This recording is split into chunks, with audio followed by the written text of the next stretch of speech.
Welcome to the 12th episode of the Naus cEDH podcast, Metaphysics and Deckbuilding. This episode is dedicated to the philosophy of deck building, how to be a better deck builder, and improve your win rate because of it. My name is Kian and I will be your host today.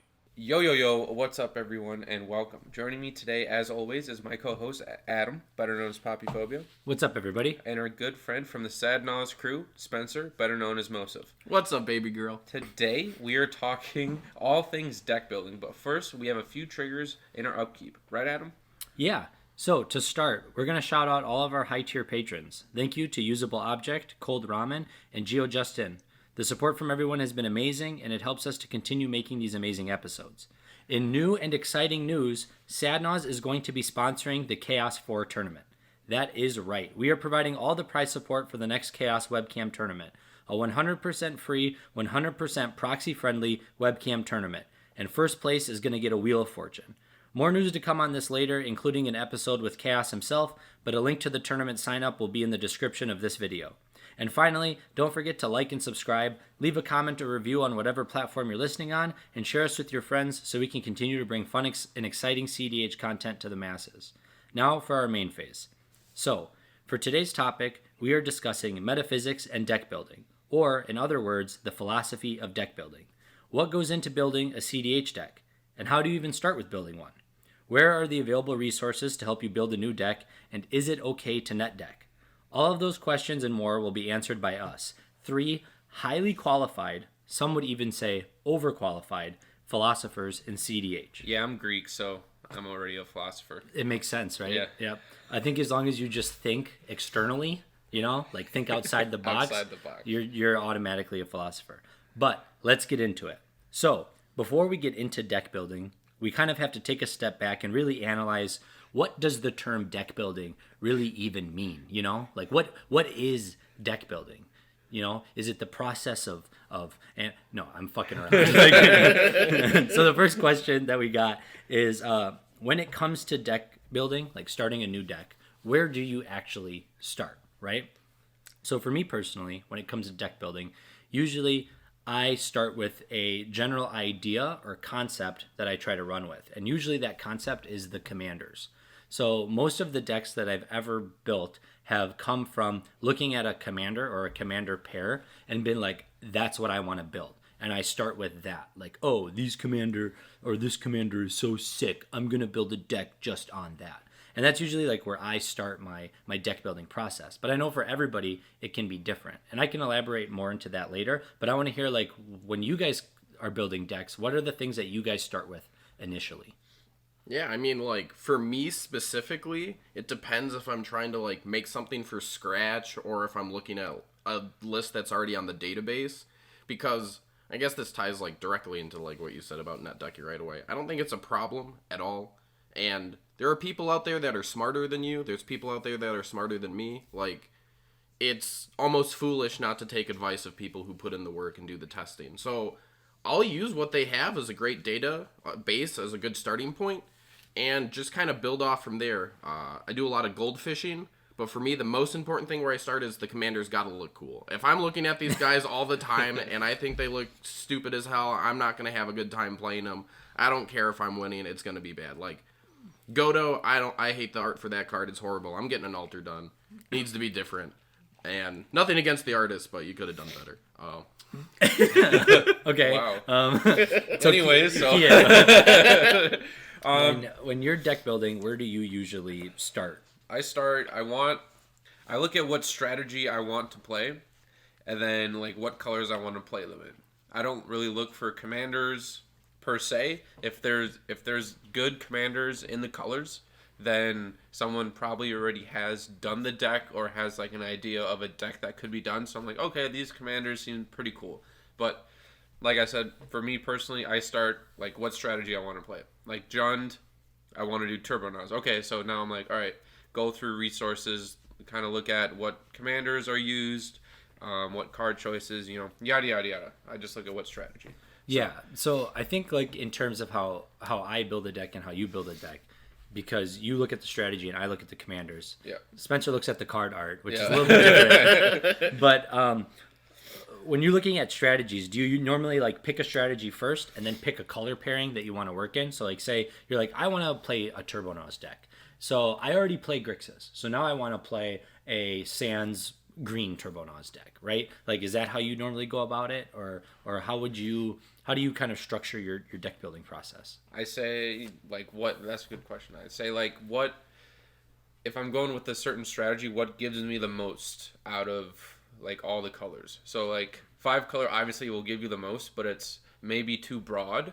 And so you might want to focus on, like, 4 or 3 colors, you know, with, like, certain strategies. So, yes, I do look for the strategy first before picking out colors. Yeah. So a good example that I can use is like the most recent deck that I've worked on is probably Tymna Armix. Yeah. I think that's the most recent deck that I fully have built from like the ground up. And I built that deck with Michael Levine in the hopes that like, okay, maybe this can make the database, right? And the way that I started that deck was I looked at the database that already existed. I said, where are there colors that are lacking strategies, right?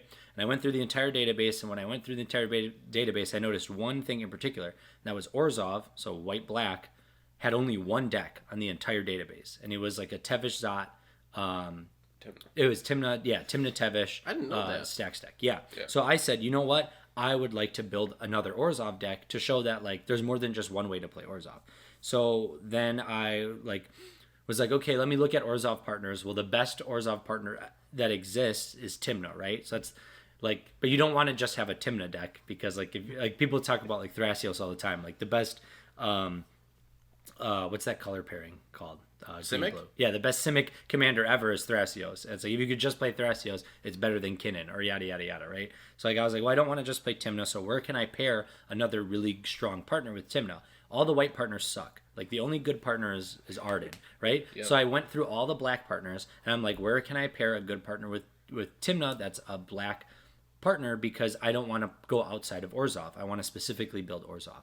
And that's where I found Armix. And then I looked up Armix Tymna decks. I saw that Michael Levine already had a deck, and I kind of worked off of that shell, right? And then that's kind of where I started my deck building process. And it always started at the commanders there. Or I guess if you want to even broaden it further, it started at the color pie and what colors I wanted to play. And then I fit the strategies into that. And I was like, well, what are good strategies that I can play in Orzhov? So I looked and I was like, well, you can't really Naus. I mean, you can Naus, but it's kind of chunky and really hard to pull off. Mm-hmm. And just looking at the different types of ways I could play the deck. And I was like, you know what? Razaketh is really cool, and it combos with Leonin Relic Warder and does a lot of really cool stuff with Luris. So that's a strategy I'm going to implement into this deck. And then just working that into making an overall list.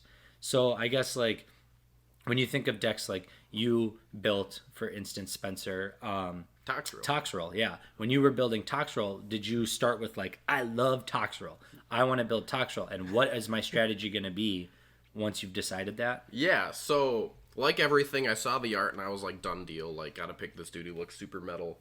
But the biggest thing and reason I picked Toxrill that I feel like he could have some possibility to play in a cEDH meta was the fact that he had to, if you have an infinite mana outlet, continuously sacrifice himself to draw your whole deck. That's a win condition.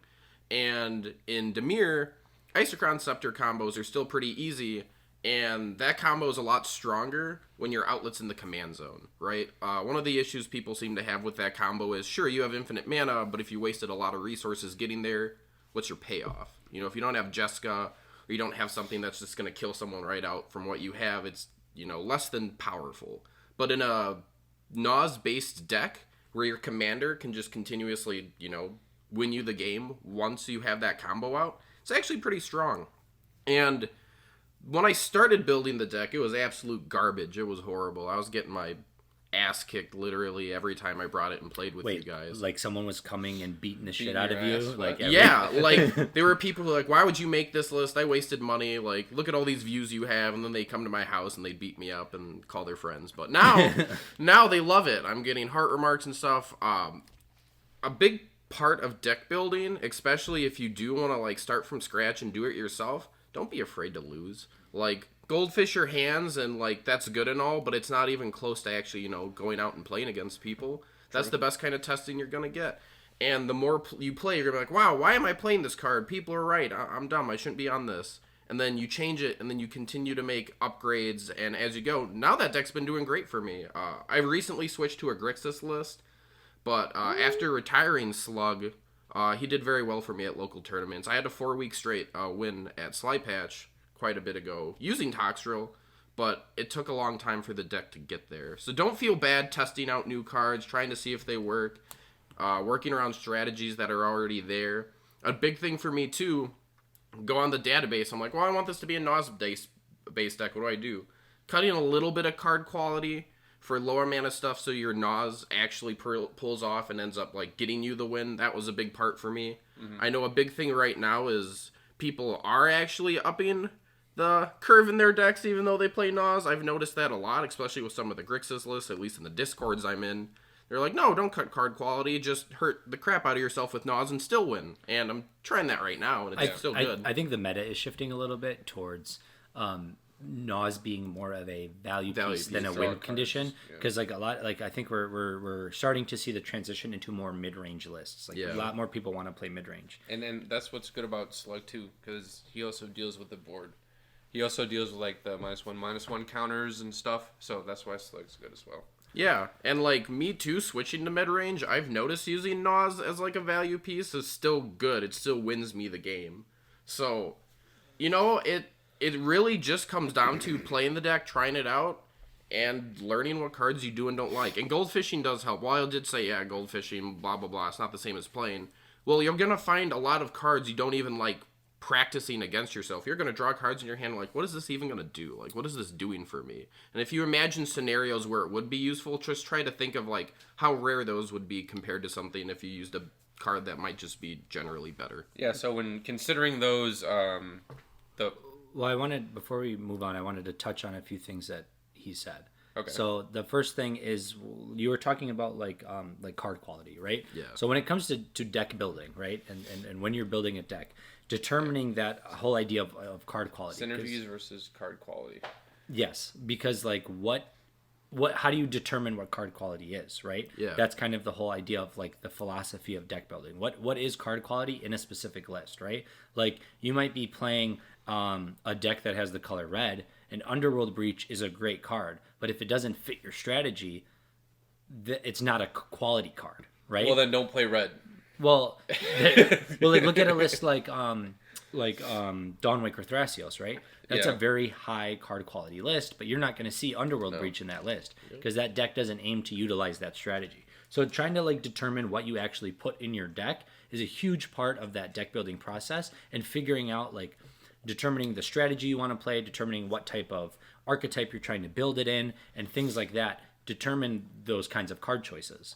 Another thing is like specifically like the type of cards you put in your deck. Now, this isn't a how to build a deck episode, so we're not going to dive into like, oh, you need to run, this many creatures, this many artifacts, this many lands. Like we don't care about that too much. I think land count is like the big debatable thing in cEDH. Especially right now, it's really... It's a very hot topic. Right? 26 lands, baby. Well, You're on 25. What? No, I'm on 26. You're on 26 now? Yeah, Adawara is a land. It does count, yeah. But there's a lot of debate on that stuff, and we don't want to get too much into that because I think a lot of channels have already covered that and covered that type of topic. And other like Discord communities and stuff have been on. Yeah, I mean, you that's where that gold fishing process comes into play, right? Like you will determine when you need more lands in your deck when you start mulliganing hands and you're not getting lands consistently. And you're like, okay, maybe I fucked up and maybe I should be playing more lands in my deck. Or if you're getting mana flooded way too often, then you know to cut back. Same with like instants and sorcery and stuff like that. I find myself not checking any of those things. Like majority of the time when I'm building a deck, I'm never seeing like, how many artifacts am I running in my deck? Unless I'm an artifact-centric deck. So like with Armix, I cared about how many artifacts I was running because Armix needs those artifacts to do his thing, right? Same with Tymna decks. They need creatures to do its thing. It's really not that great to use Tymna if you're not utilizing creatures. If you need the color identity, then sure. But, you have to weigh your options there. So I think that like when it comes down to like when I'm building decks, I really lately don't pay attention to that stuff. I don't know if you guys do, but like I'm not paying attention to how many instants I have and does it matter and blah blah blah. I pack the interaction that I think I'm going to need, and if I encounter that it's not the right interaction while I'm playing games, I swap those cards out later for something that may be more beneficial. But like my enchantments change from deck to deck, and it's, you know, constantly changing all the time. You know, like one deck, my only enchantments are Underworld Breach, Mystic Remora, and Smothering Tithe. And then in another deck, I'm in Sithis, I'm an enchantment deck. You know what I mean? So that kind of stuff is really, I want to say modal. I don't know if that's the right term, but it can change so vastly from deck to deck that I don't think it's something that's really worth hearkening on for too long. I don't know if you guys feel similarly. Yeah, the only time I ever really look at my artifact count, like you said, I'm on Armix Crom now, but even in other decks, it's usually if I'm on something like Mox Opal, I just want to make sure it's working, because having a dead rock is the worst kind of rock you can have. But other than that, yeah, I don't really pay attention to the amount of instants versus sorceries versus creatures, unless like you're on some crazy divergent transformations nonsense. So I mean, there's definitely like content channels out there that cover that kind of stuff in a more analytical sense. But for me, it's mainly by feel, right? I build what I think will work, and then I play test it, and I change those cards based on like my play testing, what I find in play testing. Mm-hmm. Like I mean, in Timna Armix, I was running like Path and Swords, and then someone came up to me and was like, "Why aren't you running Fracture? Like, you don't need creature removal. Armix is creature removal." And I'm like, "Oh shit, you're right." Like, it's funny you say that, though. I've been playing Armix, and there have been times I'm like, man, I wish I had a Deadly Relic to kill two things. But... well, Deadly Relic is like, it's a free spell. That's completely card. Different, yeah. I think playtesting is like a huge thing to finding out like what you actually need like in the deck. Because like you just have a list, just copy, paste, print it out, whatever, or buy it, and you're like, okay, I'm going to go play this now. And then you have absolutely no clue like what's in the deck, but that comes with deck knowledge. But also it could be like... your instant or sorceries don't cover what needs to be covered at like on your play group. So I think play testing is good, and I also, like you, Adam, I think I pack in what I need. So Force of Will, you know, blue cards, tutors, and that's basically all you need. And I think cEDH as a whole, or as a community, I guess you would say, have like a shell of cards that you need to play in each subset of strategies. I will say to that, I do look at what a card does more than what type of card it is, right? So like I'll when I build a deck, I'll be like, I need to have at least a specific amount of tutors, or I need to at least have a specific amount of counterspell specifically. Mm-hmm. I don't break down like, oh, my instinct, I need to have 1/3 creatures, 1/4 instants. Yeah, you don't break it down. Yeah, because that's what like I've seen game nights, right? I've seen them do like a how to build an EDH deck, and that's how they break it down. And it's like, honestly, you don't need that shit. Like, start with like, there's the basics, right? Start with like 30 lands, and then build your deck from there and see where it takes you. And then you'll decide whether you need to cut more, you know, add more creatures, you know, so on and so forth. But you'll get a feel for that deck. If you're on a polymorph strategy, obviously you're not going to run more than one creature in the 99, right? Like that's a given. And you'll know that when you're building your deck based on the strategy and the archetype that you're working in. So yeah, I just wanted to touch on that because I think that's a good thing to bring up, that like it's all for the most part, you're going to build by feel and by what you want to do, right? What is your goal in the game? You're going to build your deck based on that. And then once you have, you know, normally it works out to like, by the time you're building a deck, you have 120 cards, and now you have to take it down to 100. That's when card quality really becomes consistent. And it's like, okay, I need to actually turn this into what it needs to be. Kian, I think you have our next topic. Yeah, so I wanted to ask, what do you guys, or do you consider meta-specific calls when building a deck? So, for me personally, when I'm building like a more like flexible deck, one that I can slot in and out pieces, let's say for an example, Tim Natana, right? If I walk up to our play group and I'm like, okay, there's going to be turbo players, there's a couple, you know, graveyard strategies, what do I really need to A, mulligan for, or B, just add to the deck? And like stacks pieces, yada yada yada, and good like silver bullets against the certain styles of decks that you see at your LGSs. What do you guys add or take out based on your meta? Oh man, you know I've had a hell of a time with this. Yeah. going to GU, and I'm like, wow, do I play Praetor's Grasp? And then I'm in a pod with all these other decks that aren't, feeding me off my combo. And I'm Praetor's Grasping decks that essentially, like, the card I'm getting is almost always not synergizing with what I'm doing. So it did nothing, right? And then I'm trying stuff like Grim Tutor instead, trying all these other different cards because the meta that I had originally built my deck for, when I went in and played, it wasn't what I saw, And that can hurt. Like, ending up having dead cards in your hand in a format as brutal and unforgiving as cEDH, sometimes that's unforgivable enough that you just end up losing the game, right? So I think building to your meta is incredibly important. I ended up taking that card out. I'm on Entomb now. Ended up working quite a bit better. But, yeah, building... And here, another thing, like, before, wasn't on Mindbreak, Trap, or Daze, but when I play against you losers and your decks are so damn fast that I'm like, oh, great, I'm going to lose after I tap out for my Soul Ring. You didn't play around Daze. Didn't play around Daze, but, yeah...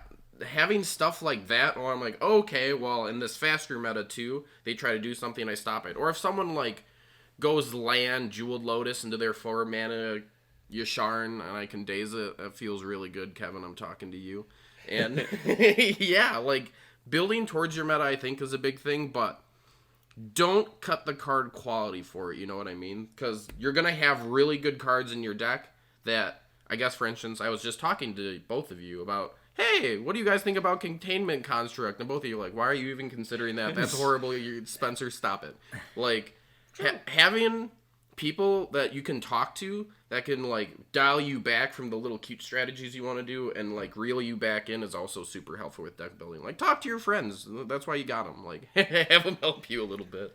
I think when it comes to me personally, like, when it comes to do I consider meta-specific calls when building a deck, I think I consider the overall meta than like our local meta. I think I try to build decks that are the term isn't like primer, but I could take them anywhere and it should perform the same. That's what my goal is when I build a deck. So if I take it to any blind meta, it'll have like an option against stacks. It'll have an option against graveyard hate. It'll have an option against this. But I build decks towards my play style more than my meta. Right? So like a good example of that is like Jessica Ishai, right? A lot of people think that like a deck should have a pure focus and like you should be having one combo or like 2 or 3 combos and focus on that and that should be it and that's your goal or whatever.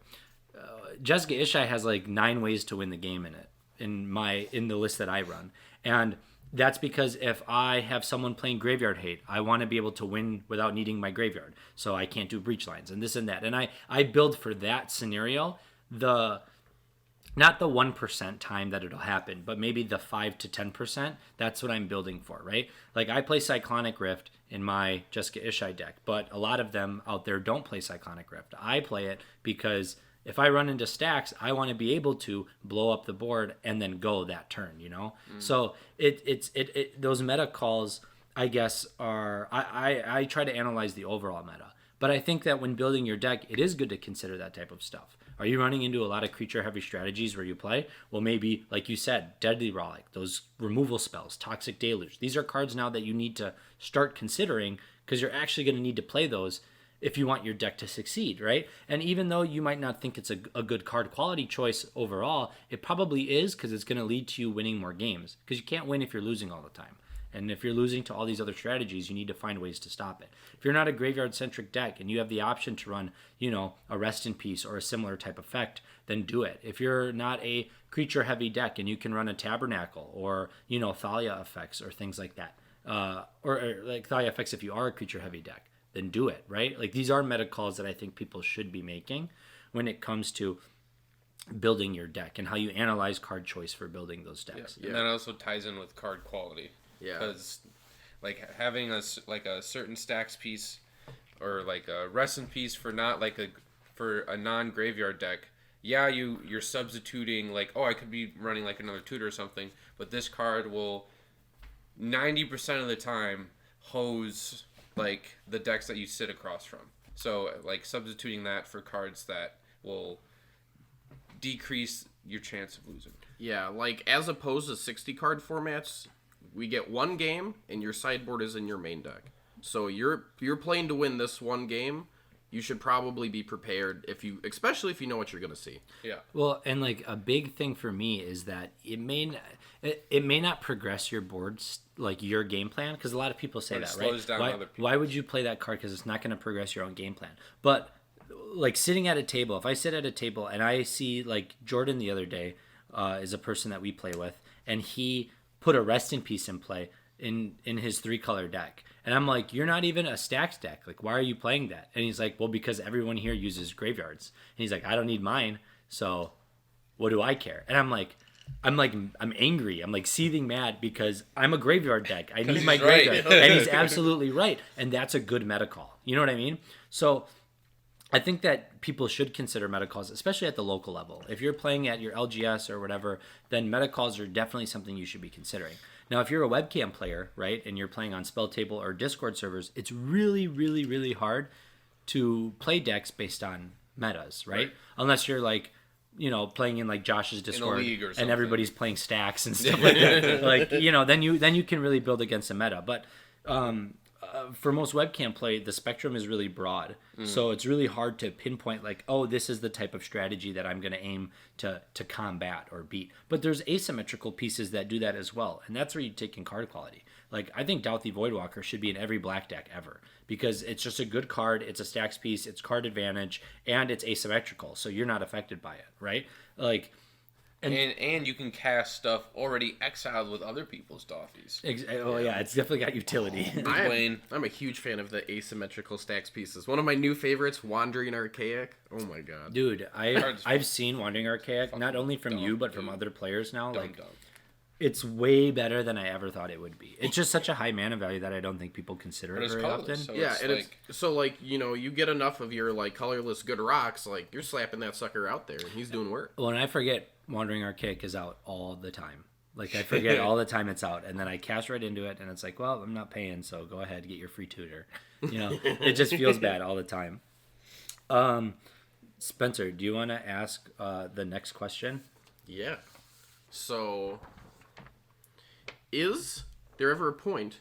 Oh, I'm sorry. What resources do you utilize in your deck building process? Is that directly to me right away? Can I answer this? Yeah. Go Okay, ahead. so things I utilize, you guys for sure, my friends. I talk to, of course, Kevin a lot, to pretty much most of the guys in the Discord. But like even when I was building the Kenner Stacks decks, first person I messaged on Discord was you, Adam. I was like, hey man, you're the Stacks man. Does this look like crap or can I play this? But when I started making Grixis, I was like, Kian, tell me, please. What are the ways?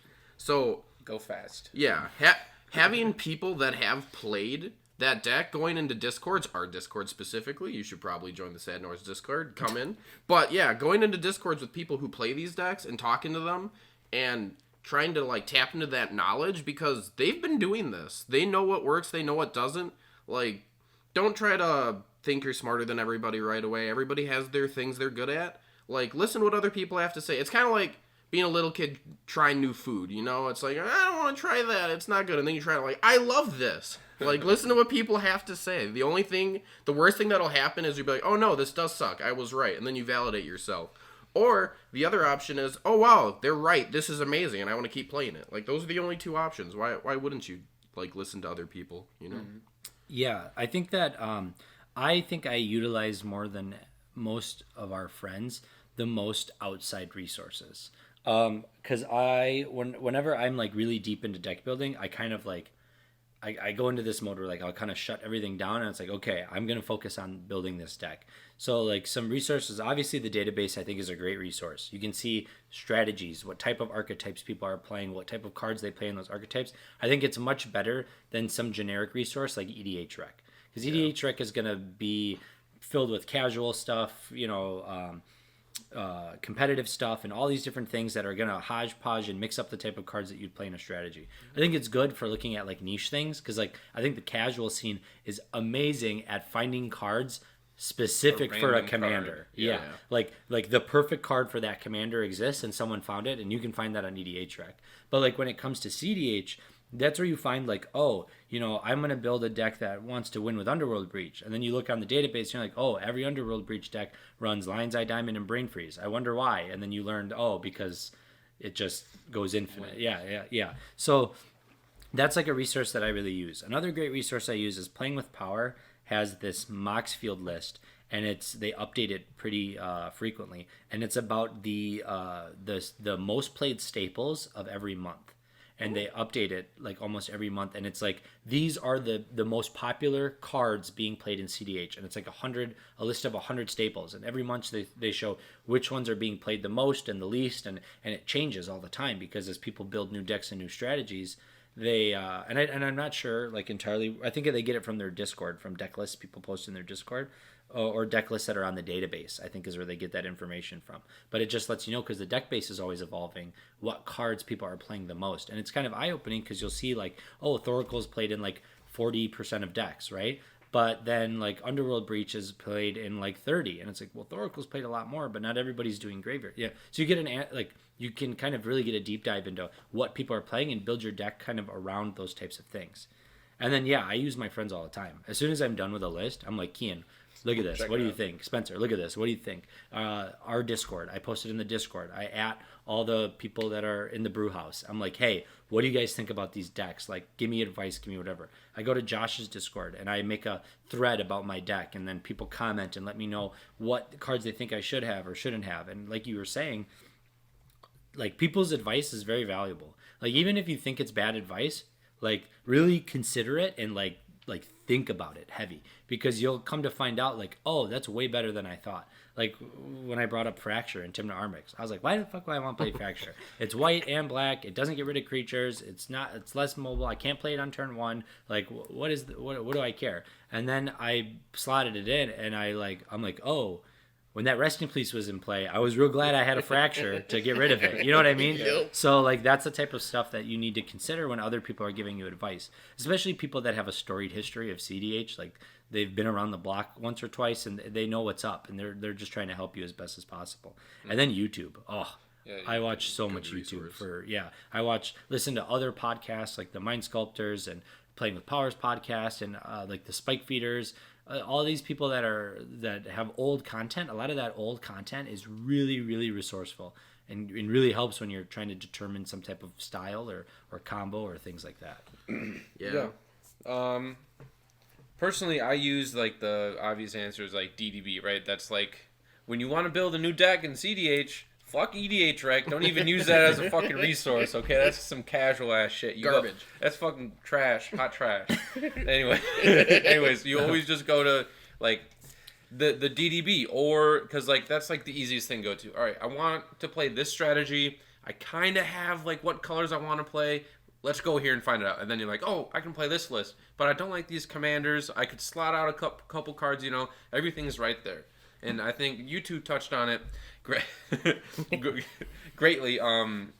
Community, like asking Discords, like asking questions in Discords, like because that's what they're there for. Like people don't just create Discords to have like, I have a Discord now. You fools cannot enter this. No, they made it so people can come in, like interact, ask questions about the deck, their deck, or like other decks in general. I basically just use database. I asked a lot of questions. I also asked friends. Like most of the time, I just use the DDB. I'm like, all right, this is what I want to play. This has been proven. And then I'll change up like a couple cards when I'm like already trying to build an established deck. And then like I'll ask Spencer, Adam. I'll be like, hey, what do you think about this? And then they'll normally answer, well, you could change these cards. I'm like, no, fuck you. The DDB sounds about right. The DDB said you can do this, but yeah, in all seriousness, I think there's like 3 avenues that you can take when deck building. Well, you utilize a lot of like deck specific Discords too, right? Like, yeah, I know that you're in like the Grixis one, and you're in the Sans black one, or no, the blue. Sans blue one. Yeah. So like you're in Sans a lot of those. Yeah, you're in those Discords a lot. Like that's a resource that I think like people utilize, but are afraid to utilize a lot too. Yeah. Like asking questions in deck specific Discords. I think that mentality. That's why they're there. Yeah, and I think that can really help you when like trying to determine card quality, especially if it's like a commander or color pairing that people have a lot of experience in. Yeah. Like or it's been around the block. Or people that are playing it currently, right? Yeah. So like that's another good Another good resource too. This is probably an obvious throw-in, but like use Moxfield. Like, Oh yeah, Max. Yeah, Moxfield there. We forgot about yeah, Max. goldfish your hands. Look at your mana base. Like it gives you the math. Like I forgot to mention Any that, too. deck Moxfield. building data site, Yeah. right? So Yeah. like Moxfield. No. We don't. All my homies hate tapped out. Okay? Yeah, don't we- don't even bring. If you show me a list, right? Okay, and it's on tapped out, I will not look at it. I do not want to look at that list. Oh man, but in all honesty, like any of those resources, they have data, right? So yes, Moxfield, tapped out, deck stats, EDH rec, all those things have data about your decks. So put your deck list in there and see what's up, and you might be surprised, like, oh man, 90 or 60% of my mana base is all white pips. You know, I need to be running more white lands because otherwise I'm not gonna be able to cast any of my shit. Like. That stuff's really important and is, I think, underutilized by a lot of people. And there's also like resources just for the average person as well. Like I know like cEDH Guide for new players is a website that's run by Ken Bauman. That website's super, super nice. James or Squirrel Mob, he runs the the cEDH metagame analysis website. That thing is super sick because it just gives you data about what decks are popular, what decks are playing.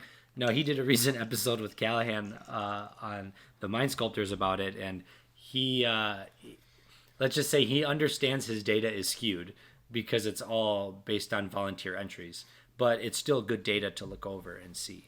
yeah, and like especially like too with Mockfield and stuff, gold fishing. Like I said before, you'll learn a lot just continuously. Like just for example, I was gold fishing my new Grixis deck, working on it. And I was like, oh, I'm going to pretend I go turn 1. Had this busted hand that had Exotic Orchard as my only land. And I was like, oh, wait, it taps for nothing because I go first. And now I don't play that card in any of my decks. It's garbage. It's a bad card. Don't do it. But yeah, I think with that, we'll move on to the best segment on this podcast. Hell yeah. Hell yeah. For all of our new listeners out there, the flavor text of the week is where I, Kian, try to stump the Sad Naus team and you, the audience, with different cards, flavor text throughout Magic's history. Join our Discord and put your answers in our flavor text chat for a chance to win a free booster pack on us. Please use the spoiler text. So for the audience this week, the flavor text will be, it is not a cEDH. Get out of my laboratory. It's not a cEDH card, but it's a Magic card. So I'm doing it anyways because I don't care. Is it a Dan card again? No, it is not a Dan card. So not the wind, but the breath of the dead. All right, repeat it one more time. Not wind, but the breath of the dead. So, if you guys go to our Discord and you enter what you think the card name is in our flavor text chat, we will do a random draw out of everybody who answered correctly, and at the end of the week, we'll send the winner you a booster pack. Yeah, so something nice that we'll do for everyone at home. Yep, and then so on the topic of today's deck building, we wanted to change it up and do something a little different. So we're doing. We're on the topic. Blah blah blah. I have chosen a random silly deck name off the DDB, and you guys have to give me the commander name of the deck. What? Yep. I was not ready for this. Well, too Yeah, bad. no flavor text. Too bad. You're no longer the king around here, buddy. So he's going to give us a right. stupid name of a deck on the database, because that's a hot topic right now. Everybody's mad on Twitter about Stupid people decks. using stupid deck Why? names. It's hilarious. Yeah, I think it's amazing too, but people are upset because they think it's gatekeeping. Gatekeeping? Because they they're- can't come up with funnier stuff? No, because they think that They don't want to click on the links. because new players don't understand like The memes. what the memes of the community are. So Not yeah, yet. Well, so, they better learn, boy. Anyway, so the deck name is Chill Academy Beats to shuffle your deck to. Chill Academy beats to shuffle your deck Is it to. Baron Master Wizard? No, that's not That a is- deck. That is not a legendary creature. Oh, it's not. Oh. Yeah, he Baron is. is. He's He is? he's summon legend. Well, yeah. No. It's not. So it's gonna be. Wait. So. Say it again. What was Chill it? Academy Beats to shuffle your deck to. Chill Academy beats. So it's not. It's a lo-fi deck for sure. Chill Academy beats to shuffle your deck to. So it's Oh, is it Viral's? No. Oh, because Viral's is a shuffle deck. Chill. It is a shuffle deck, It is. So the deck is a shuffle deck. but it shuffles. Oh man, no, I mean, you could say that about all decks, but I just gotta guess the commander. yeah. This is hard though. is it oh, let's not do hinting yet. So chill. What is it? Chill Academy beats to shuffle your deck to. Chill Academy beats to shuffle your deck to Academy. That's why I thought Baron. Is it Urza? Is it an Urza deck? Not Urza Lord Not Urza. Artificer. You say Academy beats. I all I think about is like a what? What's that mono blue wizard chick that lets you that has flash? I don't know her name. Mono Blue. Not Joyra. Joyra It's is. not Joyra. Is it a? Oh man, a chill Academy beats to shuffle your deck. I'm trying to think of Baral. Nope. I'm thinking of What's like her name? there's like a I'll give you a zombie. hint. It's not blue. It's not blue. Okay, well I'm done. What are shuffle commanders? That have to do with academies that are not blue, because I think Talarian Academy. That's the first card that comes to my mind, right? Is Yeah. Tellurian Academy, but that's not cEDH playable. I want to like look at the database, but I can't because that's cheating. Yeah. Is it a partner deck? No. So it's a single It's commander. single commander. Oh my gosh, this is even harder now. And it's not blue. That blows my mind. Like there's no Not blue in the color identity at all. No blue. And a single commander. Is it Corvold? No. To shuffle your... It has to do with Academy Rector, I think now. Oh, Because Academy beats. yes, Academy Rector. Academy Rector is the one that gets you an enchantment, correct? Yeah. Not the one that gets you the Planeswalker. Yes. Okay, because oh man, Chill Academy beats so it it's has to gonna have be white in it. it's a 4-color deck. No, but it's not a partner deck. It's a 3-color deck because there's no 4-color commanders With no blue. with no blue, And it has to have white. and it has to have white. Okay, we're narrowing it down. Yeah, we're trying. So so it's gonna be a Hulk deck or a food chain deck, correct? I don't know. It shuffles. It has Academy Rector in it. It shuffles and it has Academy That's your hint. Academy Chill, Rector. okay. So I what? came up with the hint. Is it a Yeah, is it a Minsk deck? No. Minsk Rocco, but that's on the Brewers Corner. Is this on the main DDB Yep. or is it on the Brewers Corner? Main DDB. Oh my gosh, You're in the right area. I'm in the right area though. Okay, so it's a Hulk deck. And and I said Minsk and Hulk, so it's got Gruul in it. But white. Oh, so what is that? Naya. Naya. So it's a Naya commander. That's not Minsk and Boo. That's not Rocco. Do those even exist? I believe so. Well, here, actually, I don't have to use the database, but I can look up Naya commanders. No, that's also cheating. What do you mean? Stop. You're using your resources. Yes, like but a smart individual. Stop Naya it. commanders. Stop it. Give me your phone. Oh Give me your phone. no, it's not Mraz Zoo, is it? I don't know. You used your phone now. All bets are off. You're out. Is it Marath? No. Oh, okay. Adam is no longer I'm not a like part of I'm this literally guess. Googled Naya commanders. Adam is no longer a part There's not even a of the lot. guessing. It has Academy Rector in the deck. It shuffles a lot. And it's Maybe it Naya. doesn't- I think it's Naya. I think we determined that. It might not have to be. It could be Selesnya. There's not a whole lot. There's not even a lot of Naya commanders. It's not Jetmir, is it? No. Jetmir's not even on the database. It's not on the DDB. Dude, I have no idea. What the heck? So Adam's tapping. I'm gonna play Grixis. I don't know. It is a Naya deck. Is It it is a Naya Jared? deck. No. What Naya decks are there that's left? The one deck you haven't mentioned. There's Trying to think of a good Naya command. Mayel, the anima. No. Yeah, I don't. None of these are CDH cards. What's the CDH?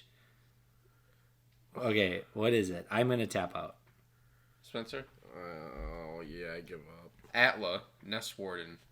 Oh, the egg chick. Yeah. Oh, Atla eggs. Oh my gosh, that was dumb. So yeah, that was. I thought that would be way easier than it yeah. was. Nope. Go back to flavor Oh text. yeah, Atla Palani. Of course. What do you mean, of course. I don't know. I- It's not a deck I'm super familiar I with. wouldn't have guessed that in a million years. Well, No. there you guys go. That was our nice little breakaway from the flavor text. That was a good one. That That was was like easy. surprisingly good. Chill Academy beats to shuffle your deck deck too. too. That's so funny. Yeah, Well, moving on from the flavor text, we're going to move on to our next topic. So, when it comes to deck building, right? I think like all of us have experienced this. All of us have had an experience like this. Is there ever a point where you give up on a deck due to power concerns? So I think there's a lot of times, especially like in the cEDH community, when a new set gets spoiled, everybody looks for the next cEDH commander that they can brew, right? That's like the first thing that people do. What's the next cEDH commander that I can brew out of this set so I can make a deck out of it, get it on the DDB, and become, Twitter famous because of it? And I think what happens is that a lot of people start testing out these decks and they realize that like it's just not good enough, right? It happens a lot with a lot of different lists with a lot of different commanders, and sometimes even with like partner pairings that people have tried that like, man, they're partners, it should work really well, And it doesn't. and it just doesn't. So like where do you get that? When do you get to that point where you finally admit like, you know what, this deck isn't strong enough? Because for me it kind of takes a while. It takes a lot of convincing. I will not give up on a list. I'll be like, no, it's good. I swear I built it. It must be amazing, And, you got to get a taste of humble pie every once in a while and realize like, man, maybe it's just not there. Good. Do you guys ever like have that point or reach that point when it comes to building decks? I know like I could call you out, Spencer, but like maybe with like Falco Spara or stuff like that. Oh, when, yeah, but that was real early. I learned that deck was bad. I was literally testing so I was goldfishing hands on a Mox Field. I'm like, this doesn't look good. Let's change out these cards. Well, this still doesn't look good. This just isn't good. Went hand after hand after hand. And I think my problem too, like, I'm not normally a Bant player. I like having my Rebu back. And it's difficult to... I maybe switch, but I was like, everything about this deck seems slow. And the people I play against are just going to clown on me. I don't know. It was just something that I just slowly realized just testing the deck against players that weren't even there. You're just like, my play group is too good for me to bring this to the table. Literally, like, I didn't even play against anyone, and I'm like, man, I can't win a single thing with this deck. Yeah. I think a couple points for me have been like, I know this deck is good. I could do it. And then you play against someone or you goldfish, and it's just like, wait, this deck sucks. Okay, all my brainstorming is just garbage. What's on the DDB? We got. Yeah. Well, like, what was the last one we tried to build? Was like Tana Armix, and it was just like... you were like, dude, there's like one hold power. I'm like, no, but redundancy. You're like, no, do this. And I'm like, wait, this deck just sucks. Why not just play white? White is just so much better. Yeah. Yeah.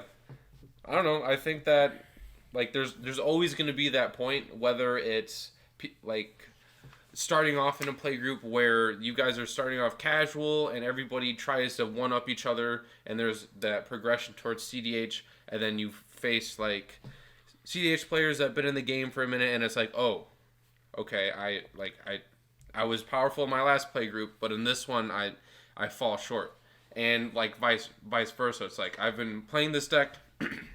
It's really powerful, but my current play group doesn't play like the top tier meta stuff. So it's kind of like the balance of where do I cut cards to make them less powerful, or where do I add cards to make it more powerful? And I think like that's a challenge in deck building as well. And gold fishing and playing out your deck is important too. Yeah. I think that like when it comes down to like power concerns, I think it really shines on commander-centric strategies, right? Because a lot of like the format, it's not that it's been solved, but a lot of the strategies have been solved, right? Like Underworld Breach, like you're only doing it a couple of ways, right? You're doing Grinding Station or Brain Freeze, and then or Value, right? Yeah. And like same with like add Naus, like there's Value Naus and there's Win the Game Naus. You're on Thoracle or you're on the Cat or you're on something else, right? Like a lot of those strategies have been solved. So when you try to do a commander-centric deck, it kind of comes down to like when do you give up or when do you pick it back up and things like that. Like I know like certain deck archetype or certain deck lists have struggled over the years of people like not keeping it consistent enough or not keeping the balance on it. So like something like with Bryce, right? Bryce picked up 4C Luris and started really building that and really dedicating a lot of time and effort to that deck.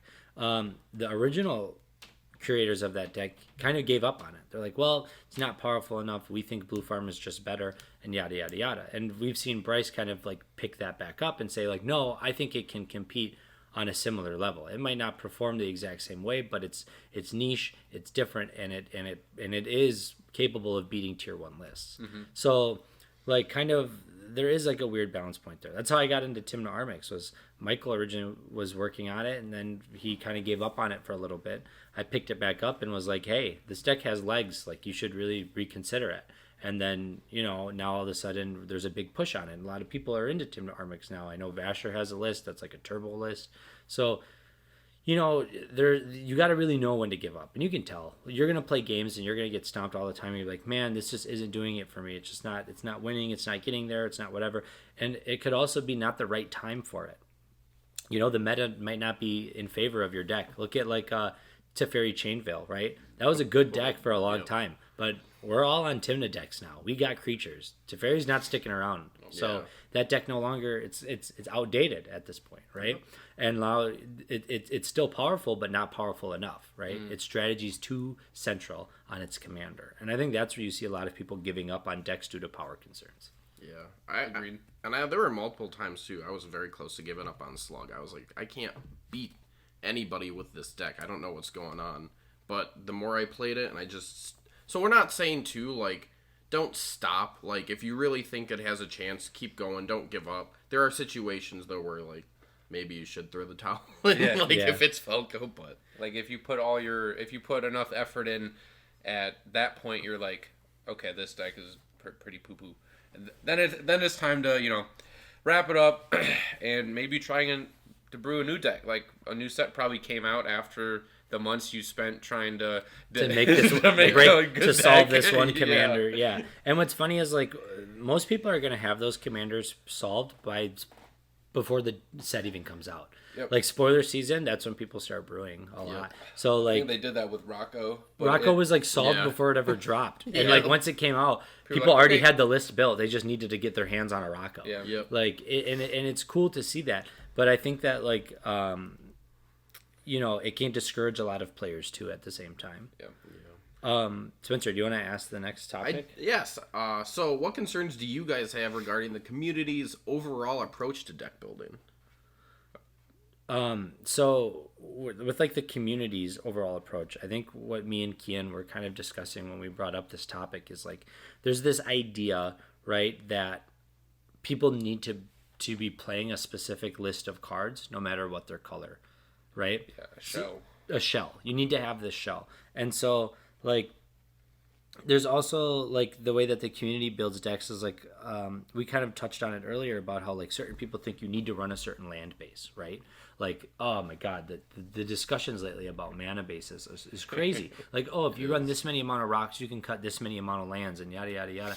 And it's making your deck less consistent, in my opinion, right? And I think that I have a lot of concerns with how the community approaches deck building, because there's almost like a toxic relationship. Like, if you're not already a deck builder, then you shouldn't be building decks. Is like the community mindset, right? Like, there's established deck builders out there. They will solve the deck for you. If you're not a deck builder, so don't worry about it. Your opinions don't matter. Yeah, you are not a brewer. And it's like, well, that's not fair, first off, and not entirely true. Yep. And I think that that is probably my biggest concern with the community's overall look at like how people build decks. We talked about it in our database episodes, right? Like, people view the database as like this holy Bible thing, and it's like, listen, the database is a recommendation, right? But there's undeniable. It's a good resource. Well, not even that. It's undeniable. There's clout with it. You know what I mean? Yeah, like, there is. when your name gets on the database, oh, you're a somebody now, DDB. right? Yeah, now you can get popular and whatever, and like, people really care about that. That's why people build new commanders and new deck, because it's a race to see who can make the database. Yep. And it's really it's unfortunate that that's like the mindset, but I understand. But it is what it is. Yeah. Yeah. And I don't think you'll ever change that. No. And to your point about, like, the communities being toxic, I think, like, we have to bring that up and address it when deck building, because when people go on to, like, these deck specific discords and have, like, a new idea or, like, new cards or, like, a new, like, newer, like, strategy or something to add to the deck, people are like, no, this was solved already. You need to do this because this person who's on the DDB and has clout already said to do it. Like, they won't entertain the ideas of, like, these newer people when they could be new or they are like part of the community already, and I think that's kind of dissuades people from building new cEDH decks or trying stuff new, is like the community knockback to people saying, oh nope, just do this, why not just do this instead, which in some cases, yes, they're right, like that's the most optimal strategy, but who are you to shoot down another person's ideas? And like the other side of the coin is like the positive people in the community, because there's tons of positive people that will have real conversations with you and break it down to you and be like, okay, I get what you're saying, but this is why this is better because XYZ, and like that's what we look for. And yeah. You got Spencer, anything to add? What do you think about this, Spencer? Yeah, so like I felt this a lot when I was building Toxrill, because the first places I went were like Facebook groups. Like, hey, can I have insight on this deck list? I'm getting newer to the format. I wanted to brew something from top to bottom for one of my starter decks for this. What do you guys think? And they were like, I think you should pick something else, buddy. It was most of what I got. Like, there was one guy who gave me constructive criticism, and he's like, hey man, I have a list of cards that I would take out and what I would replace them with. And like, but that was one out of like 8 people, which it's unfortunate. Like, that's a direct notice from me in the community that an 1/8 of the community, from what I saw, was actually willing to help me. Yeah. And everyone else was more interested in telling me how bad my deck was. And it's like, man, just play Blue Farm. You'll be much happier. I'm like, I don't want to play. I don't want to play Blue Farm. Just play Blue Farm, bro. Just play Blue Farm. I was like, I can only afford 2 colors right now, essentially. Like, no. Well, that's too bad. Get a better job, bro. Essentially is what it came down to. Imagine not having all the dual lands right off the gate. Imagine not owning all of your reserve list staples. But, yeah, and as you do have to weed out some of the community. Like, there's going to be the people that tell you, it's like, don't even try this, you're wasting your time. Yeah. But then there's that small percent. And the guy who gave me advice gave me great advice. Yeah. Like, the cards he told me to take out, he gave great explanation. He's like, man, you're a Naus deck. I know this stuff seems cool, but you're hurting yourself. If you're focusing on casting this one card to win the game, don't you think you should make it a little bit easier for yourself to win once you do it? I'm like, that makes a lot of sense. Changing up my land base. He gave some really good pointers on lands that I was playing that he was like, this is probably too slow, or you could play filter lands instead to help get that extra mana for that double black or that extra mana you need. Try to focus more on including more rocks, even if they don't seem as useful, just because you're on an ISO stick deck, and being able to get that infinite mana right away. Even if you just get infinite black right away, cast Slug, your commander is able to wipe the board, try to take people out. You have backup plans you can pivot to. So a big thing, like, if people are dissuading you, trust me, there's that small percent of the community that does want to see you succeed. They want to see your deck, and they want to actually give you good advice. Not everyone's out to get you. Yeah, no, for sure. And I think that finding those spaces is also like very important as a player to kind of take responsibility and find those spaces yourself.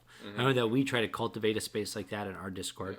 I know there's a lot of other Discords that try to cultivate those positive thinking spaces. I know Josh's Mind Muscle Magic Discord is another one where people are brewing constantly and everybody's exploring ideas, not shooting ideas down.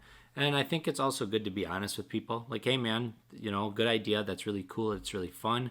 But I don't think that that's really meant for cEDH, right? Yeah. That's more of a casual combo. You can try it. By all means, try it if you think it'll work. Yeah. But I'm telling you that from my experience, I don't think that that's the case. And I know that's how we communicate a lot with like members of our Discord, because we have a lot of new players and a lot of people who are getting into the format for the first time. And also wording it like not politically correctly, but like nicely, like constructively, constructively, like genuinely. Don't say, "Shut the fuck up, you bitch! You shouldn't be playing that shit." Try to say it like politely, because we are on the internet. You're not talking with your friends. I think we've had this discussion all the fucking time. Yeah, but don't be a dick. It's a rule in our Discord, right? Don't be a dick. Speaking of our Discord, join it. Yeah. Plug. So speaking about like community deck building, I think rather than like a final like question to prompt a topic, I'm gonna bring up this next topic with with a statement, and that statement is that there is nothing wrong with net decking. I I think that there's like a big stigma out there or with net decking, like picking somebody else's list and playing it. I think in cEDH there's less of that stigma because we literally like build archetypes based on lists that already exist. But like I remember when I first played like Commander, people would get like upset at you for net decking. They'd be like, "What? That's a net deck. That's not even your list. You just ordered what you found." And I'm like, "Yeah, what's wrong with that? It looked fun, and I wanted to play it." Yeah. I think in cEDH it's kind of the same thing. Like, there's this mindset of like brewers versus players, right? Like, oh, I just play decks. I don't really brew lists. And then, oh, I just brew lists. I don't really play that often. I just think I'm really good at deck building. And it's like, okay, cool. There's nothing wrong with either side of that. If you're not confident in your ability as a brewer, don't be afraid to play somebody else's list, right? You don't have, and also like you're not, like I'll tell you right now, you're probably not going to be the person to break cEDH. You're probably not going to be the person to solve the format, and you're probably not going to be the person to make the best deck that was ever produced. Yeah. So don't beat yourself up because you're, or hold yourself to that standard of like, oh, I can't net deck because I'm going to build the best deck. Yeah. It's like, well, I'll let you know that that's not always an option. Yeah, and to your point, Adam, I think that is kind of frowned upon, but I also think in this format, it's, I guess I'm going to say necessary. It's necessary to net deck because you can't be like, oh, I'm going to build this deck. What are the cards I got? Oh, blah, blah, blah. Then you miss like half the fucking deck because you don't know like a base of the cards. I think it's necessary because cEDH is community EDH, competitive EDH. It's the C, it's the community. Like as much as like it's toxic or it's good, it's all community driven and they all have ideas and all base their decks off of like what's the most optimal by community and tournament standpoints. It's definitely like super interesting how community driven it is. Yeah. Because you don't see this a lot of other places, right? No. When you look at like 60 card formats like Modern or Legacy, someone builds a deck in private for months, sometimes years, and they're trying to break this deck to solve the format. And then they show up at like a tournament and then clap it. And nobody knows what it is, and or Magic Online. Here in cEDH, you can't really do that. You can try, but someone else is building the same deck that you are, right? Yeah. And people are looking for input, and it's going to get around, and it's going to get all over. I remember I tried to keep Timna Armix like a secret. I'm like, I'm building a Timna Armix deck, and no one's going to know about it except for my friend group who I'm playing it with. And then like I look at the Brewers Corner update, and Timna Armix made the Brewers Corner as a Naus. You're like, no, damn it! Yeah, I was like, no, what the heck? Yeah, I was so upset, right? But it's like because that's how it works, and the community's gonna do that. So net decking is totally fine. Like, dude, nobody's gonna care, and even if someone does care, just tell them to fuck off. Like, I don't care that you are mad that I net decked. I never understood the net decking thing. Like, and I've heard it before too. People are like, all you ever do is play the meta sheep cards. I'm like, yeah, well, all you ever do is lose. So I don't care. Which one of us is in the wrong, right? Yeah, exactly. And like I said, it's the same with try new food thing. He's like, why would you go eat that delicious cake over there when you can try to bake it yourself? And it's just like, because it's there and it's good. Did you not listen to yourself? Yeah, right. Yeah, I think that's a really funny like analogy. It's a really funny way to put it, right? Because it's like, yeah, dude, it's tried and true and it works and it's fun. I want to have fun. Why argue with the facts? Yeah, and so I think that like, especially for newer players, that's specifically who we're talking to. I think with this specific statement is like net deck. Don't feel like you have this pressure to brew something different.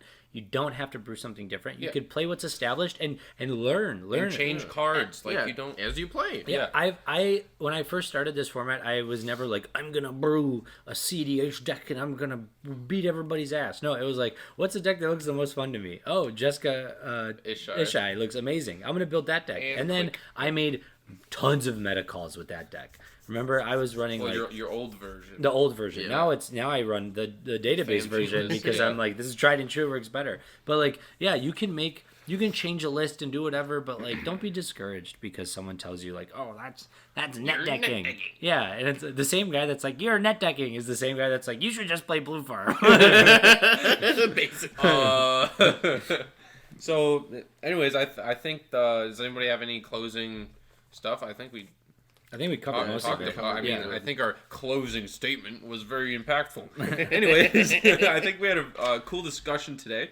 Deck building is a topic that gets talked about ad nauseum in the community. Everyone has their own trademark ad nauseum joke. Everyone has their own opinions on how you should build a deck, and everyone is entitled to those opinions. We wanted to provide a different perspective on deck building and philosophy, and how we think the average players go about building their decks. And hopefully, we provided some helpful resources for those who struggle to do the same.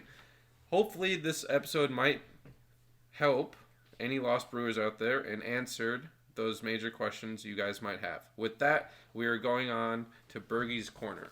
For those unfamiliar with Burgey's Corner, it's a little segment where we are all gods of storytelling. For each of us will be given 5 minutes to tell a story regarding the topic of discussion, so deck building.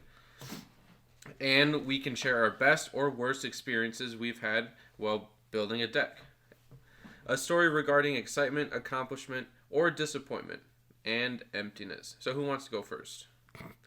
Yeah, okay. that was out of order. Anyway. It's part of the story. It's part of the story. I'm not a good storyteller. I can go first. Okay. So we'll put 5 minutes on the clock, but there's really no... You don't get 5 minutes to talk.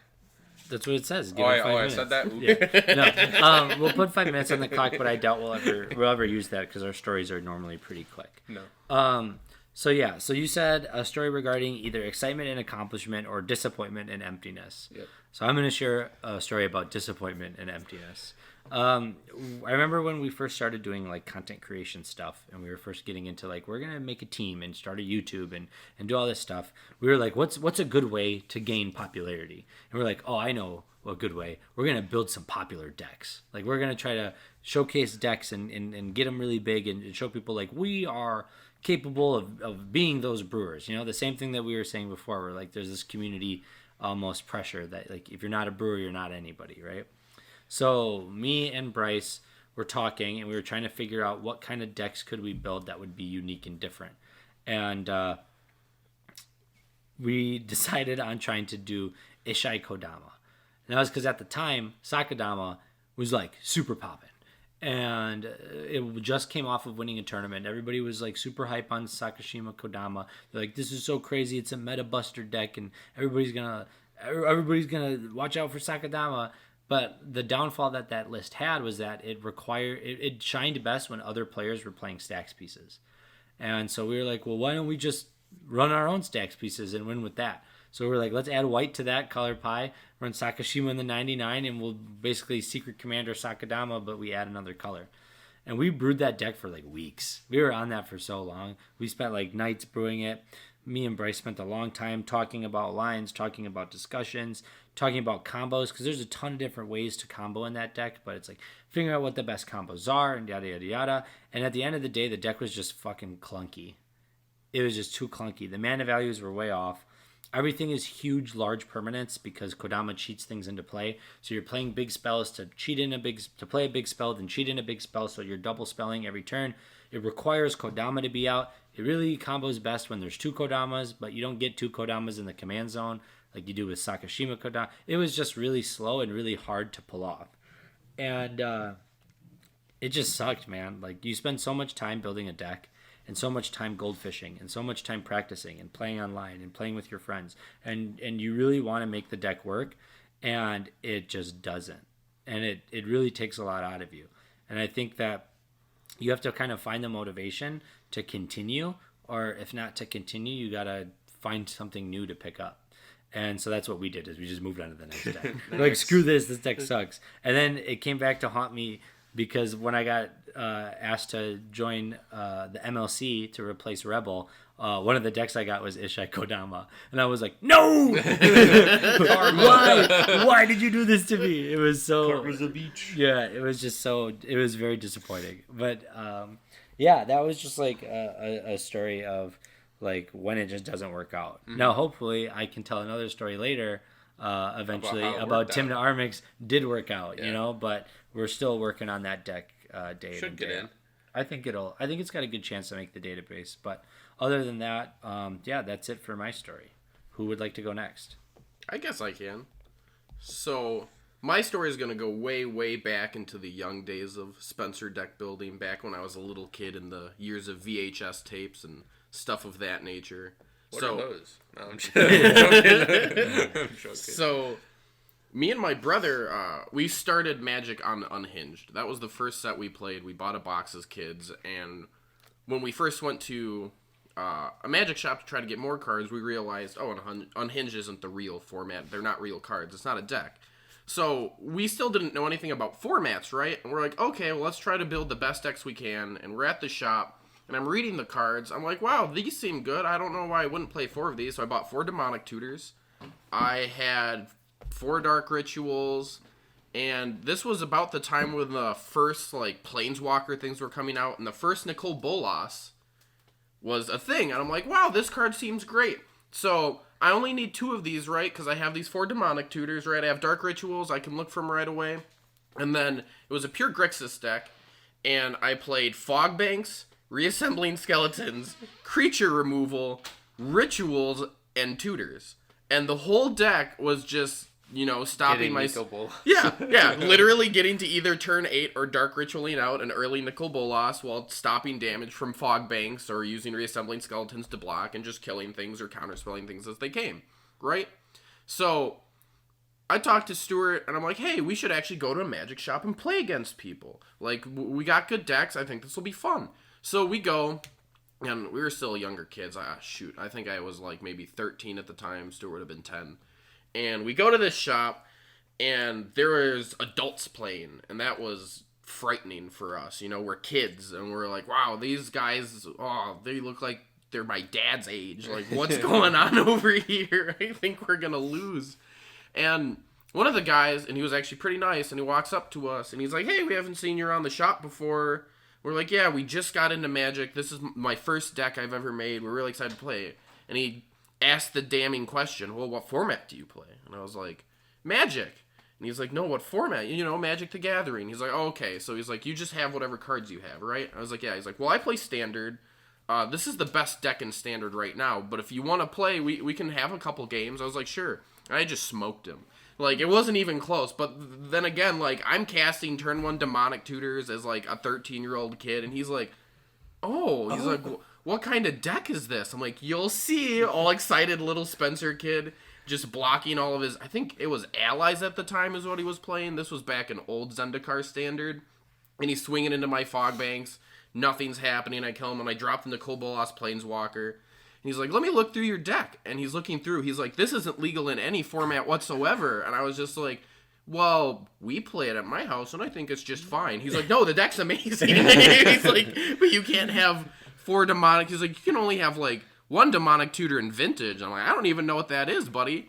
So that was my first big deck building experience. And I just love the idea of like, no, it's amazing. It's too good. That's the problem. Yeah, it's not legal anywhere. It's just funny as a kid going to a shop and you read the card. And you're like, Demonic Tutor. Why wouldn't anyone play 4 of this thing? And you just buy them. And that was back when Demonic Tutors were like $15.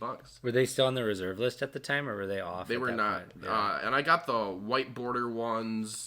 With the dude holding the little evil Bible or whatever. Oh, yeah. But they were super cheap because EDH wasn't even a format back then. So, like, if the only format that can play them is Vintage at 1, like, Demonic Tutors weren't worth anything. Those were the days. Those were the days.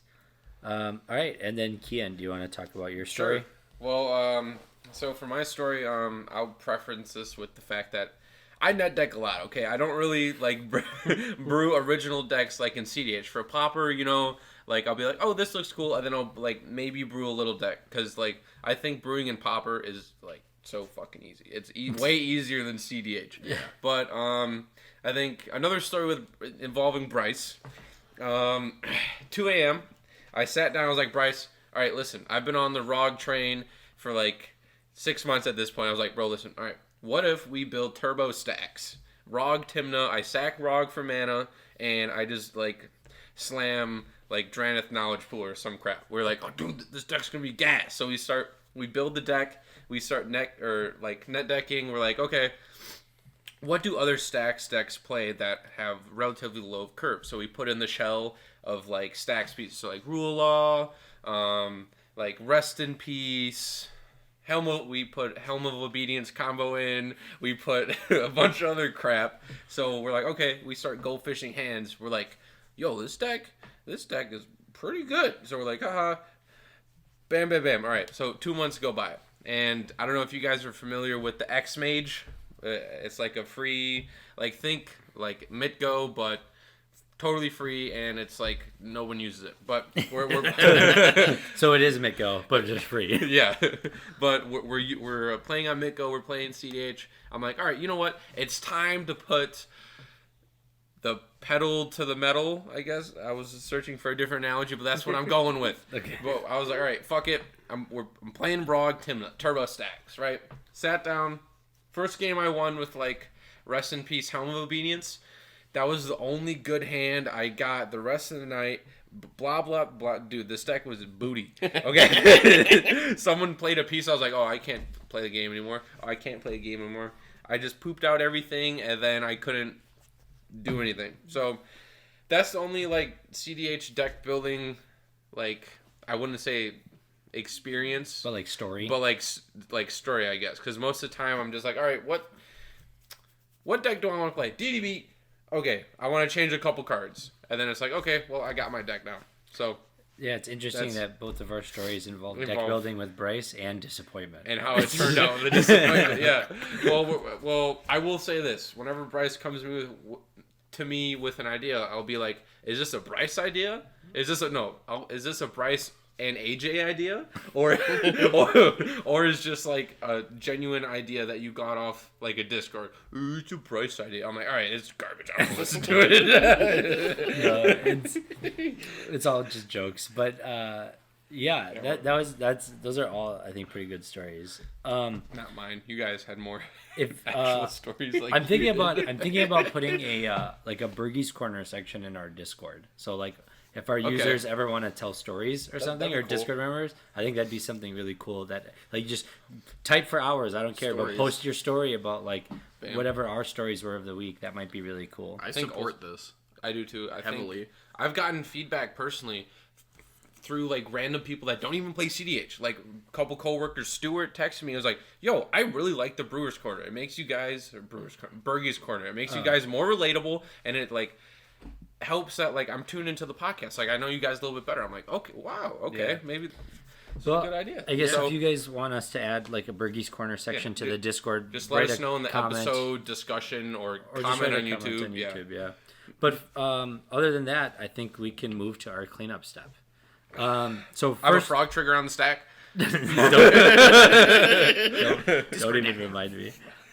So first off, before anything else, we want to remind everyone listening to sign up for the Chaos Tournament 4.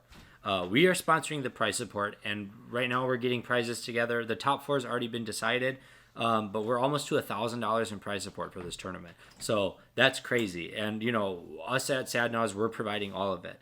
Our goal is to have over 200 people enter that tournament. It would be the largest webcam tournament ever hosted for a cEDH event, and we want to be the ones to help, you know, create that. It's 100% free and 100% proxy friendly. It'll be on September 10th. It's already been announced, but we will put a link in the description for the signups if you want to be there. And we hope to see all of our listeners there. Once again, we want to shout out all of our high tier patrons. So thank you to Usable Object, Cold Ramen, and Geo Justin respectively. Support from our patrons has been absolutely amazing, and it's helping us to continue to produce this content weekly.